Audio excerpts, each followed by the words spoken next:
Hello everybody, thought I'd do something a little bit different today, so I'm opening a box of the new Magic set Battle for Zendikar. Still in the plastic. Let's see what we get. Battle for Zendikar looks like it's going to be a very popular set. There's a few things they've done to make it popular. One is they've included full art lands. Secondly, it's got the word Zendikar in it, and Zendikar was an incredibly popular set. And thirdly, they've put some special expedition lands in, which are going to go for a lot of money. So if we're lucky, we'll get one of those. Here's the first booster. So there should be 10 commons on top. 1, 2, 3, 4, 5, 6, 7, 8, 9, 10. 3 of those. And then we've got a prairie stream. Okay. It's one of those what they call a tap land. Comes into the battlefield tapped unless you control Tron or basic lands. Rare lands, always good. It's one of the full art lands, very pretty, and a token. Next. 1, 2, 3, 4, 5, 6, 7, 8, 9, 10. 3 of those. Gruesome Slaughter, it's a sorcery. Until end of turn, colours creatures gain tap. This creature deals damage equal to its power to target creature. Okay, put that in the rare pile. Full art land. Yeah. Third one. There's 36 boosters in here, so hopefully we'll get something interesting.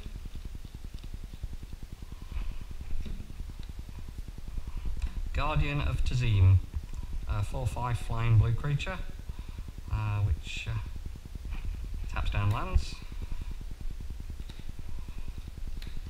I think I've got these piles slightly arranged in the wrong order.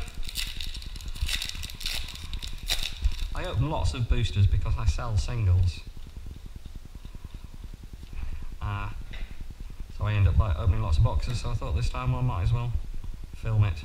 Endless One, it's an Eldrazi, 0/0 for X, but it enters the battlefield with X +1/+1 counters, +1/+1 counters on it. So if you pay 10, it's a 10/10. If you pay 5, it's 5/5.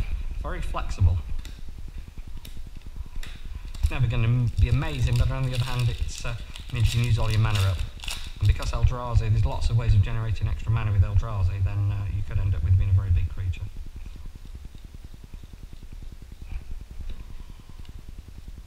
Okay. March from the Tomb. This is a card that returns allies from the graveyard. They brought allies back. They seem to be better than they were before. Previously, allies only worked with other allies. Now all the ally abilities work with any creature.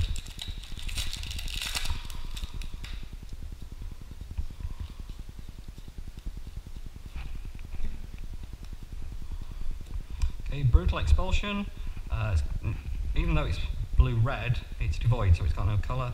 You can either return spell or target creature with his owner's hand, or deal 2 damage to target creature or planeswalker, which exiles it if it kills it, or you can do both. So again, pretty flexible. It's nice that in every booster you get one of these gorgeous full art lands. That's one of the reasons that the set is going to be a big seller. Okay, 1, 2, 3, 4, 5, 6, 7, 8, 9. Right, there's 9 commons in this one, so that means there is a foil in here. So, 3 uncommons. Woodland Wanderer, green, Vigilance, Trample, 2/2, +1 for each colour of mana spent on it. That goes there, and we've got a foil land. Okay, nothing too exciting, but still pretty nice to have.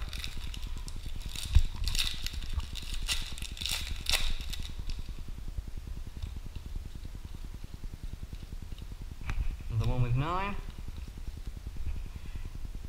Okay. Aligned Hedron Network. 4-cost artifact. When it enters the battlefield, exile all creatures with power 5 or greater. So, quite interesting. Gets rid of all the big guys. Nice swamp. And foil Blister Pod. Okay, again, just common, but always nice to have. I spend hours doing this, so you might as well join me. In that one, so no foil.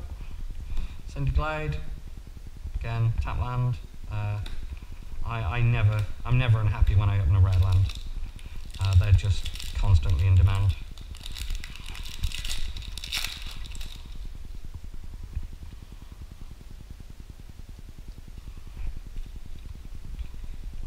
I'm not done up my piles of cards over. Wasteland Strangler, Devoid, Put a card an opponent owns from exile into that player's graveyard. If you do, target creature gets -3/-3. So for 3, you can also kill something off. 2 for 1 basically with that one. I've not been playing very much Magic recently, so it's just too much other stuff going on. Radiant Flames deals X damage to each creature where X is the number of colours of mana spent, so basically it costs 3, so you can do 3 to every creature. So the previous one, previous card that we saw, kills all the big guys. This can be used to kill all the little guys. So if you're against someone who plays Rush, might be a good sideboard card.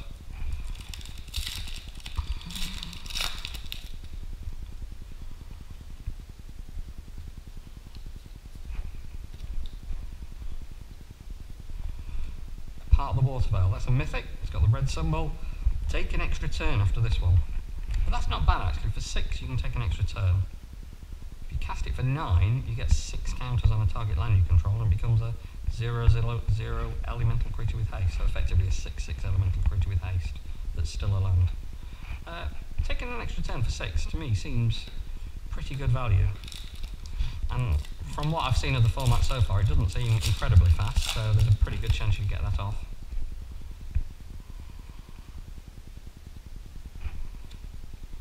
Lots and lots of commons as usual. Ally Encampment, it's a land, adds colourless mana, or a mana of any colour, but you can only use it for ally spells. That's pretty good actually. Or pay 1, sacrifice it, return ally you control to its owner's hand. So you can do that at instant speed of course, so if one of your allies is going to get killed off, you've got enough mana at that point, you can sack the land, put your ally back in your hand, and because they've got coming into play effects, that allows you to get the coming into play effect again.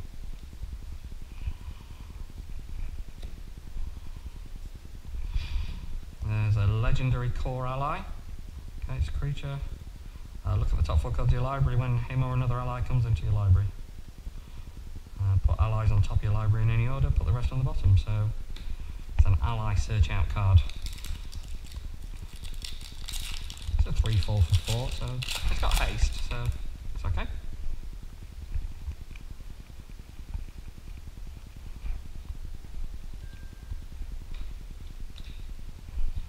Gideon, okay, this is the money card. Planeswalkers are always popular, and for good reason, they're very flexible. It's like having somebody come and help you play the game. It costs 4, comes into play with 4 counters, you can immediately upshift him to make him a 5/5. Obviously he can't attack the turn he comes into play unless he's given haste somehow, but for 0 you get a 2/2 white knight ally creature. Great in a white ally deck. The fact that you get a creature straight away means you can protect him hopefully.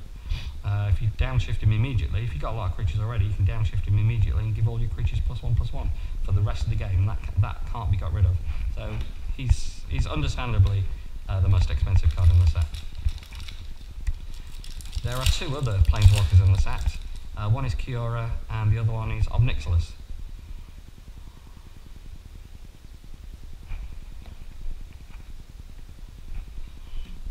Ruinous Path, 3 cost, destroy target creature or Planeswalker.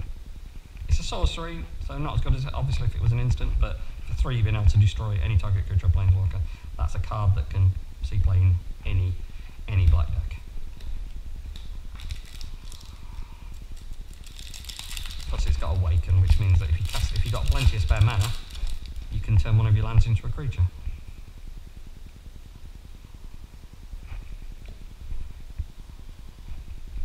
Felidar Sovereign, that's a reprint I believe. Vigilance, lifelink, 4/6 for 6.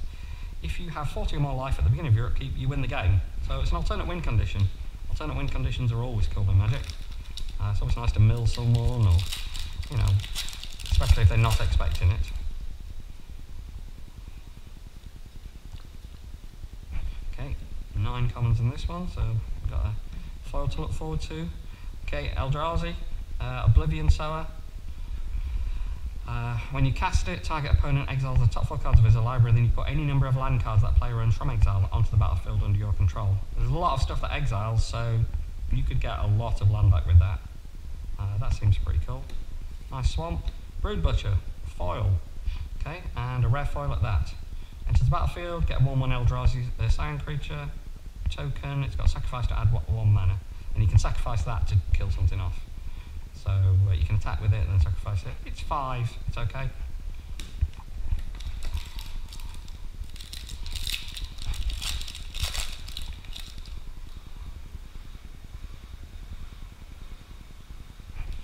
Okay, 9 I think in this one as well, so another foil. Planar Outburst, destroy all non-land creatures. That's a wipe. So understandably it's white. Okay, Vampiric Rites, it's an uncommon foil. Eldrazi Scion? Not quite sure how you pronounce that.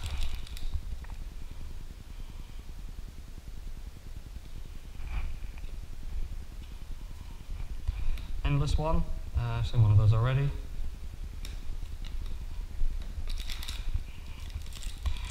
The amount of ways that Eldrazi have got to generate an extra mana, colourless mana, he could be pretty big. Okay, another foil in this one. In fact, I can see it already. Brood Butcher, we've already had that one in foil a minute ago. Plains Incubator Drone, just a common one. Again, generates a mana creature. All these little Eldrazi tokens that can be sacrificed to give their lives to generate mana for you.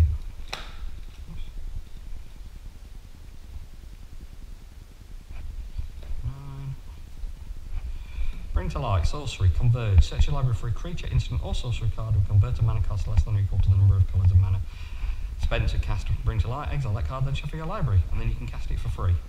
So get a 5-drop out of your hand, or 5-drop instant card or 5-cost sorcery card, and play it without paying it. It seems reasonable.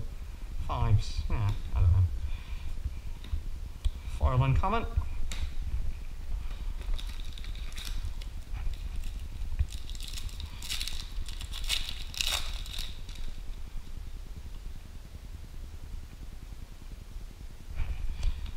Foil in this one. Blight Herder. 2 cards your opponents control from exile into their graveyard. If you do, you get 3 of the tokens that generate mana. Planar Outburst. Now we've just seen that one, destroy non-land creatures, but this time it's in foil. Nice little bonus. Foils are always popular. People like to bling up their decks.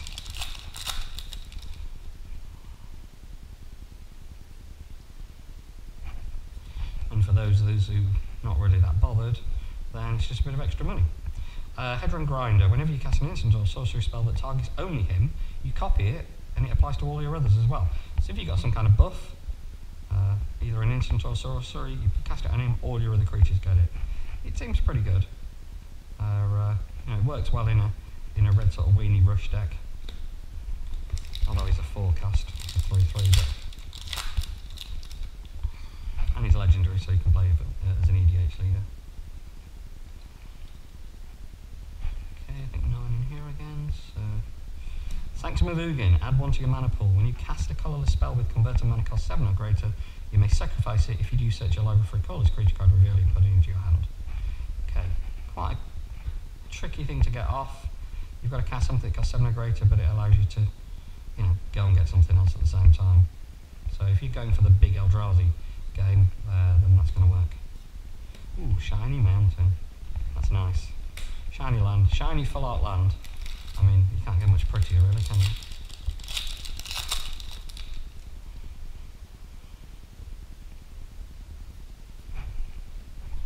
And foiling this one.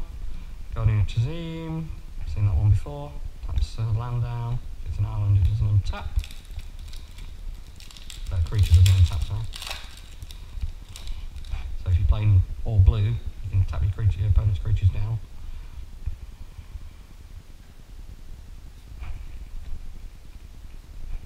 Wasteland Strangler, again, seen that one before.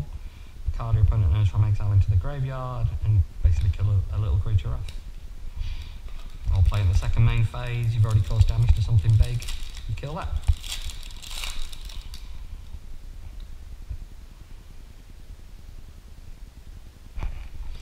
Following this one, some kind of hollow, nice, land, foil common, 4/4 creature that adds 2 to your mana pool.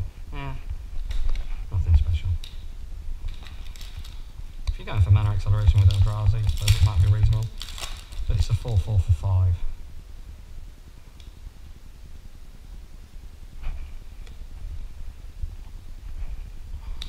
Undergrowth Champion, it's a mythic.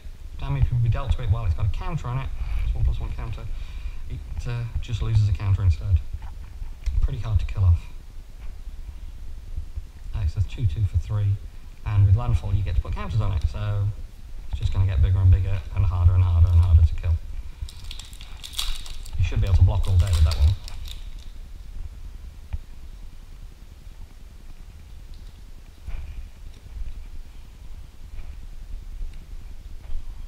Sunken Hollow, just on one of those. Again, lands, 2-colour lands, so useful. They make building decks so much more consistent. No wonder they're worth a few pound.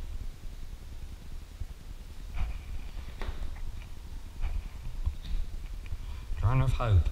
Okay, when it enters the battlefield you get 2 of the token generating creatures, but the other thing about him is he allows you to sacrifice those creatures for another effect, which is to tap target creature. Really good, very good defensive card, pretty good control card for blue, I would say.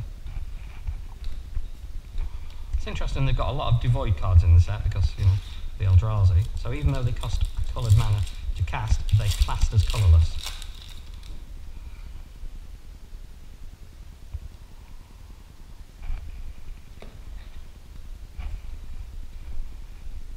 Smothering Abomination, full cost for black. At the beginning of your upkeep, sacrifice a creature, but when you sacrifice a creature, draw a card. If you've got lots of ways of generating tokens, basically sacrifice creatures, draw cards. If you've got another effect that triggers off sacrificing creatures, that's pretty good.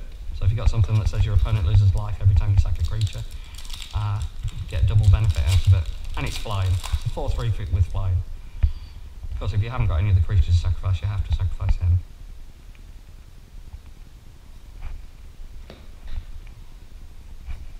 So you got to build a deck around that basis. Barrage Tyrant, okay, it's a new one again. 5 cost for red, 5/3, pay 3. Sacrifice another colourless creature, deals damage equal to the sacrificed creature's power to target creature or player. Attack with something, if they block, sacrifice it to kill off something else. Okay, or do damage straight to them. If you're in a situation where it's a bit of a stalemate, you can use that to get around your opponent if he's got good defense up.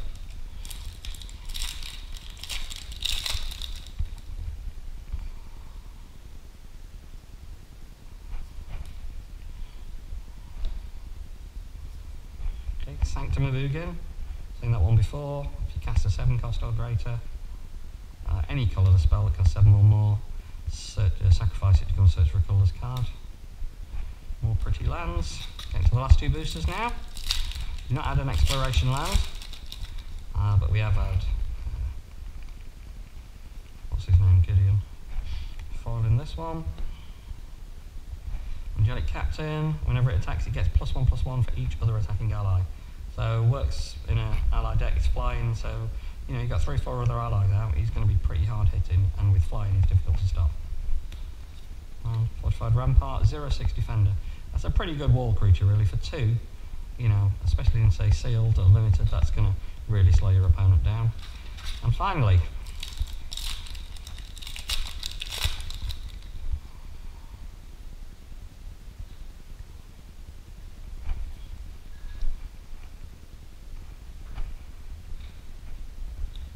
Ugin's Insight, scry X, where X is the highest converted mana cost amongst opponent's control, then draw 3 cards. So, you know, get to scry possibly quite a lot, and then draw 3 cards. Who doesn't like drawing 3 cards? Okay, I hope you've enjoyed the experience of what I go through when I open boxes. I do this several times every time a new set comes along, and I hope you've enjoyed seeing what's come. The best card that we got today I think was the Gideon, but to be honest, I do like getting those shiny full art lands as well. And any dual land is good. Thanks for watching. If you want to see more, don't forget to subscribe, and I'll speak to you soon. Thanks, bye.